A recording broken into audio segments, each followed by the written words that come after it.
പ്രിയപ്പെട്ട സഹോദരി സഹോദരന്മാരെ, ഞങ്ങൾ നിങ്ങൾക്കായി ഒരു സദ്വാർത്തയുമായിട്ടാണ് വന്നിട്ടുള്ളത്. 2025 ജനുവരി 1 മുതൽ 365 തലക്കെട്ടുകൾ ഉൾപ്പെടുത്തിക്കൊണ്ടുള്ള വർഷം മുഴുവൻ പ്രാർത്ഥിച്ച് ധ്യാനിക്കാനുള്ള വചനങ്ങൾ ഞങ്ങൾ പങ്കുവയ്ക്കുന്നു. എല്ലാ ദിവസവും ഞങ്ങൾ ഒരു തലക്കെട്ടും അതുമായി ബന്ധപ്പെട്ട വചനങ്ങളും അയച്ചു തരുന്നതായിരിക്കും. വചനങ്ങൾ കേട്ട് ധ്യാനിച്ച് അനുഗ്രഹം പ്രാപിക്കാൻ ഞാൻ നിങ്ങളെ പ്രോത്സാഹിപ്പിക്കുകയാണ്. ദയവായി സബ്സ്ക്രൈബ് ചെയ്യുകയും നിങ്ങളുടെ കൂട്ടുകാരുമായി പങ്കുവയ്ക്കുകയും ചെയ്യുക. നന്ദി.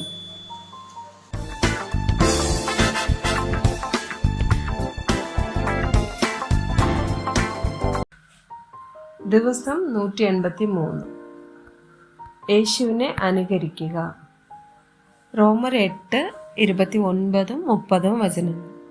അവൻ മുന്നറിഞ്ഞവരെ തൻ്റെ പുത്രൻ അനേകം സഹോദരന്മാരിൽ ആദ്യജാതൻ ആകേണ്ടതിന് അവൻ്റെ സ്വരൂപത്തോട് അനുരൂപരാകുവാൻ മുൻ നിയമിച്ചിരിക്കുന്നു. മുൻ നിയമിച്ചവരെ വിളിച്ചും വിളിച്ചവരെ നീതീകരിച്ചും നീതീകരിച്ചവരെ തേജസ്കരിച്ചുമിരിക്കുന്നു. 2 കൊരിന്ത്യർ 3:18.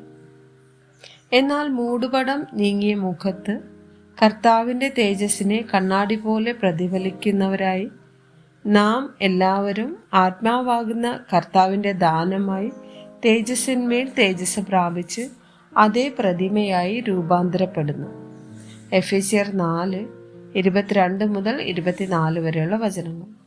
മുമ്പിലത്തെ നടപ്പ് സംബന്ധിച്ച് ചതിമോഹങ്ങളാൽ വഷളായി പോകുന്ന പഴയ മനുഷ്യനെ ഉപേക്ഷിച്ച് നിങ്ങളുടെ ഉള്ളിലെ ആത്മാവ് സംബന്ധമായി പുതുക്കം പ്രാപിച്ച് സത്യത്തിൻ്റെ ഫലമായ നീതിയിലും വിശുദ്ധിയിലും ദൈവാനുരൂപമായി സൃഷ്ടിക്കപ്പെട്ട പുതു മനുഷ്യനെ ധരിച്ചു കൊള്ളുവിൻ.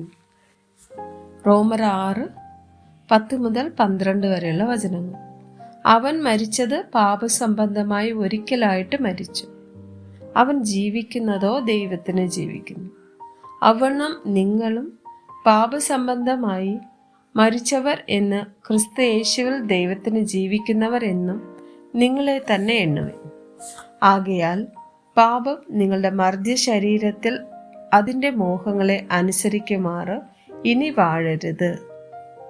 1 യോഹന്നാൻ 2:6. അവനിൽ വസിക്കുന്നു എന്ന് പറയുന്നവൻ അവൻ നടന്നതുപോലെ നടക്കേണ്ടതാകുന്നു. യോഹന്നാൻ 13:12-15 വരെയുള്ള വചനങ്ങൾ. അവൻ അവരുടെ കാൽ കഴുകിയിട്ട് വസ്ത്രം ധരിച്ച് വീണ്ടും ഇരുന്ന് അവരോട് പറഞ്ഞത്, ഞാൻ നിങ്ങൾക്ക് ചെയ്തത് ഇന്നത് എന്ന് അറിയുന്നുവോ? നിങ്ങൾ എന്നെ ഗുരുവെന്നും കർത്താവെന്നും വിളിക്കുന്നു. ഞാൻ അങ്ങനെ ആകെക്കൊണ്ട് നിങ്ങൾ പറയുന്നത് ശരി. കർത്താവും ഗുരുവുമായ ഞാൻ നിങ്ങളുടെ കാൽ കഴുകി എങ്കിൽ നിങ്ങളും തമ്മിൽ തമ്മിൽ കാൽ കഴുകേണ്ടതാകുന്നു.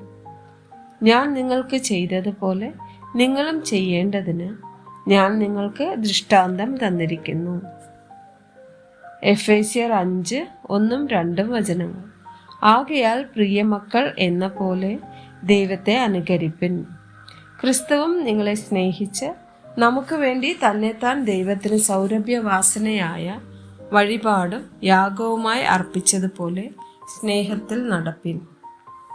1 പത്രോസ് 2:20-21 വരെയുള്ള വചനങ്ങൾ. നിങ്ങൾ കുറ്റം ചെയ്തിട്ട് അടികൊള്ളുന്നത് സഹിച്ചാൽ എന്ത് യശസ്സുള്ളൂ? അല്ല, നന്മ ചെയ്തിട്ട് കഷ്ടം സഹിച്ചാൽ അത് ദൈവത്തിന് പ്രസാദം. അതിനായിട്ടല്ലോ നിങ്ങളെ വിളിച്ചിരിക്കുന്നത്. ക്രിസ്തുവും നിങ്ങൾക്ക് വേണ്ടി കഷ്ടം അനുഭവിച്ചു. നിങ്ങൾ അവൻ്റെ കാഴ്ചയോട് പിന്തുടരുവാൻ ഒരു മാതൃക വെച്ചേച്ച് പോയിരിക്കുന്നു. 1 കൊരിന്ത്യർ 11:1. ഞാൻ ക്രിസ്തുവിൻ്റെ അനുകാരിയായിരിക്കുന്നത് പോലെ നിങ്ങളും എൻ്റെ അനുകാരികളാകുവിൻ. 1 തെസ്സലോനിക്കർ 1:6-7 വചനങ്ങൾ. ബഹുകഷ്ടം സഹിക്കേണ്ടി വന്നിട്ടും നിങ്ങൾ പരിശുദ്ധാത്മാവിൻ്റെ സന്തോഷത്തോടെ വചനം കൈക്കൊണ്ട് ഞങ്ങൾക്കും കർത്താവിനും അനുകാരികളായി തീർന്നു. അങ്ങനെ നിങ്ങൾ മക്കദോനിയയിലും അഖായയിലും വിശ്വസിക്കുന്നവർക്ക് എല്ലാവർക്കും മാതൃകയായി തീർന്നു. ആമേൻ.